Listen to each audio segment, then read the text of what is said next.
Magandang araw! Ako nga pala si Teacher Ken. Ngayon ay papaliwanag ko sa inyo kung ano ang parirala. Ano nga ba ang parirala? Ito ay bahagi ng pangungusap na walang paksa o sinuno at walang panaguri. Kapag sinabi natin paksa o sinuno, ito yung ano o sino ang pinag-uusapan. Samantalang ang panaguri naman, ito ay impormasyon patungkol sa kung sino o ano ang pinag-uusapan. Halimbawa, pagtatanim ng palay.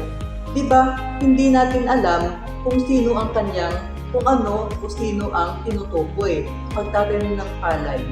Diba, wala tayong naiisip kung ano ang ibig sabihin nito.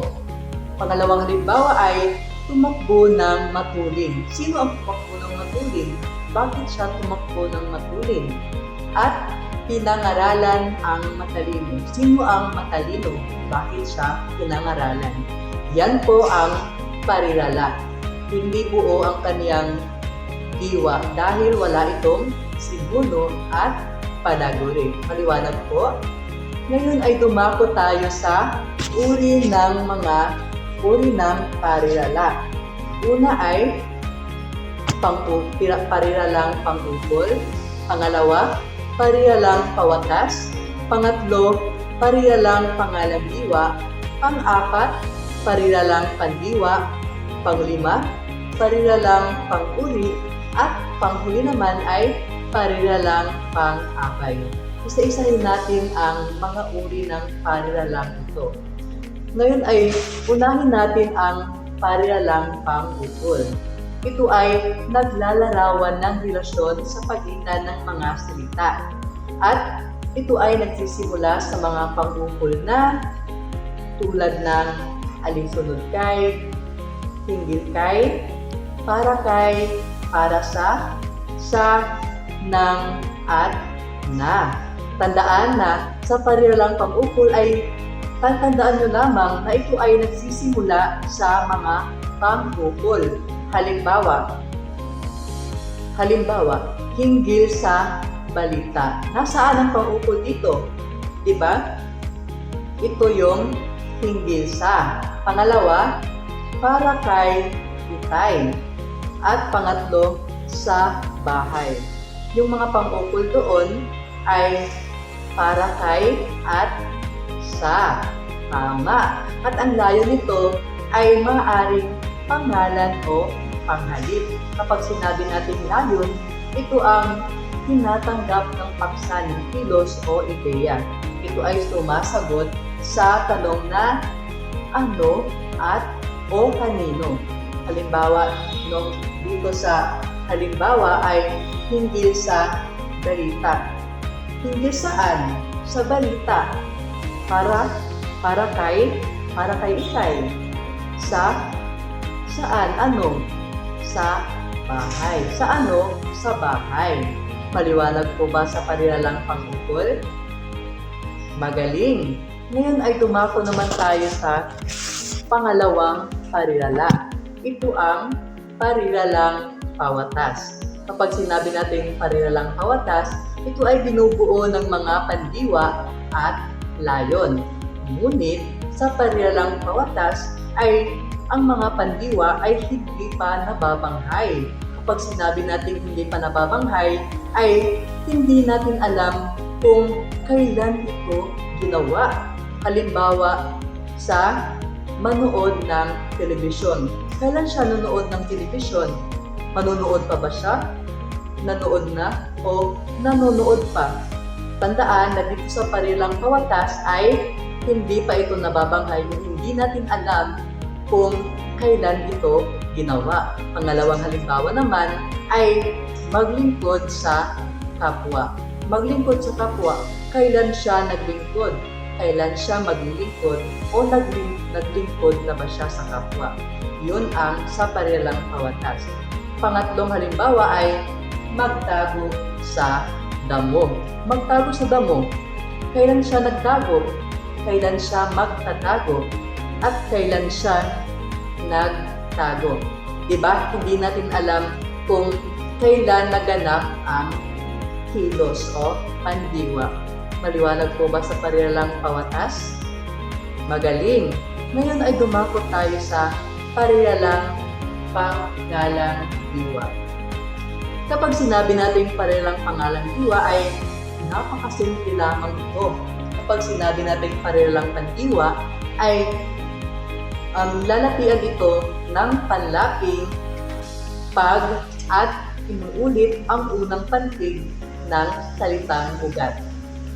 Uulitin ko, nilalapian ito o inuunlapian ito ng unlaping pag at inuulit ang unang pantig ng salitang ugat. Halimbawa, paglalaro sa bakuran, paglalagay ng sunscreen, pagtatago sa damo. Sa unang halimbawa ay paglalaro. Diba? Napapansin natin na sa paglalaro ay nilalapian siya ng unlaping pag. At sa salitang ugat naman na laro ay inulit ang unang pantig, yun ang la. Kaya naging paglalaro. At dito rin sa parilalang pangalang diwa ay ang pandiwa ay nagiging pangalan dahil sa pag-uunlapi at pag-uulit ng unang pantig. Halimbawa sa pagtatanim ng palay. Diba ang tanim ay isang itong kilos. Ngunit kung ito ay nagiging parilalang pangalang diwa, ay nagiging pangalan na ang kilos. Pagtatanim, ito ay uri ng gawain na kung saan ay ang halaman ay ilalagay mo sa lupa. Halimbawa rin ng pagbubungkal ng lupa. Ang salitang ugat na bungkal ay ito ay isang kilos na naging pangalan dahil sa pag-uunlapi at pag-uulit ng unang pantig ng salitang ugat. Kung kaya't ang pagbubungkal ito ay tawag sa paghuhukay ng lupa. Maliwanag na ba sa parilalang pangalang diwa? Magaling! Ngayon naman ay dumako tayo sa parilalang pandiwa. Ito ay binubuo ng pandiwa at panuring. Kapag sinabi natin panuring, ito ay nagbibigay ng karagdagang impormasyon patungkol sa pandiwa. Halimbawa, naglinis ng bahay, sumusulat ng sanaysay, kumakanta sa entablado. Tandaan ninyo na ang parilalang pandiwa at parilalang pawatas ay magkaiba dahil sa parilalang pawatas, ang pandiwa doon ay hindi pa nababanghay o hindi mo alam kung kailan ito nagawa. Ngunit sa parilalang pandiwa ay alam mo na kung kailan ito nagawa. O nagawa na ba ito? O ginagawa pa? O gagawin pa? Halimbawa sa naglinis ng bahay. Naglinis ng bahay. Diba? Alam na natin na tapos na siyang naglinis o tapos nang ginawa ang kilos. Pangalawa naman ay sumusulat ng sanaysay. Ibig sabihin ay ginagawa pa lamang ang kilos. At panghuli naman ay kumakanta sa entablado. Ibig sabihin ay ginagawa pa lamang ang kilos o ang pandiwa. Tandaan ha, nasa parilalang pawatas ay hindi pa nababanghay ang pandiwa. Ngunit sa parilalang pandiwa ay alam na natin kung kailan naganap ang kilos. Ngayon ay dumako naman tayo sa parilalang panguri. Ito ay naglalarawan sa pangalan o panghalip. Kapag sinabi natin panghalip, ito yung mga halimbawa na ako, siya, ito, iyan, at iba pa. Ito rin ay inilalarawan niya ang katangian ng isang tao o bagay. Halimbawa, pinaparangalan ang matalino.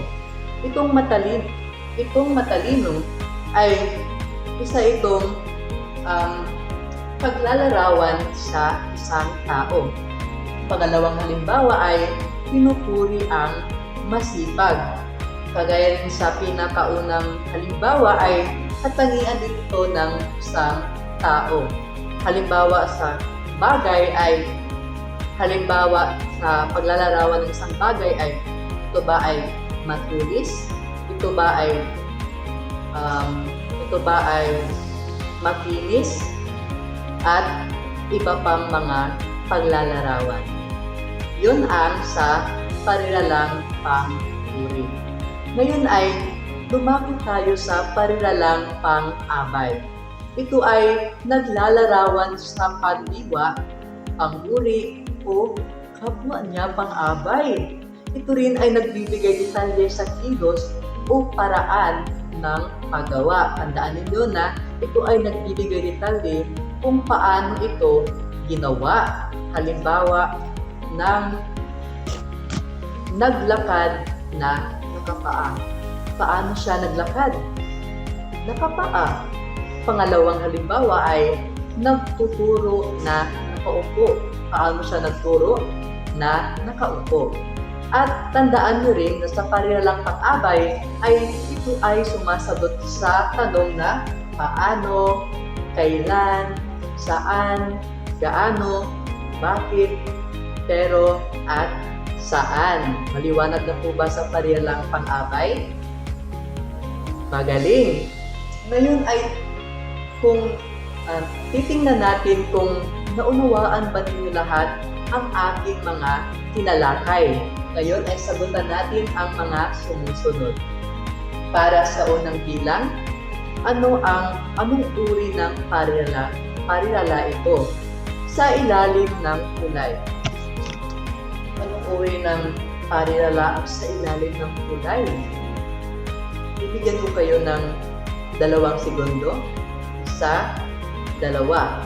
Ang tamang sagot ay pariralang pang-ukol. Magaling. Alam kong tama kayo dito. Pangalawang bilang, nagwalis ng sahig. Nagwalis raw. Nagwalis daw. Nagwalis. Ito ba ay pariralang pawatas o pariralang pandiwa? 1, 2. Ang tamang sagot ay pariralang pandiwa. Dahil ito ay nalalaman mo na kung paano o kailan ito nagawa o nagwalis. Edi tapos na siyang nagwalis ng sahig. Pangatlo naman ay kaninang madaling araw. Kaninang madaling araw. Ano ang iyong sagot? Ang tamang sagot ay pariralang pang-abay. Pang-apat naman ay paglilinis ng bakuran. Paglilinis. Ang tamang sagot ay pariralang pangalang diwa. Dahil sa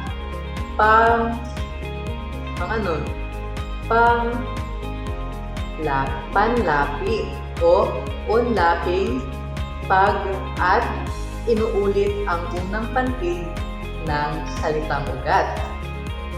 Panglima naman ay manood ng chess. Manood. Ang tamang sagot ay pariralang pawatas. Dahil hindi natin alam kung kailan naganap o kailan magaganap ang kilos na manood. Yun lamang po at maraming salamat. Naway marami kayong natutunan sa video ito. Paalam!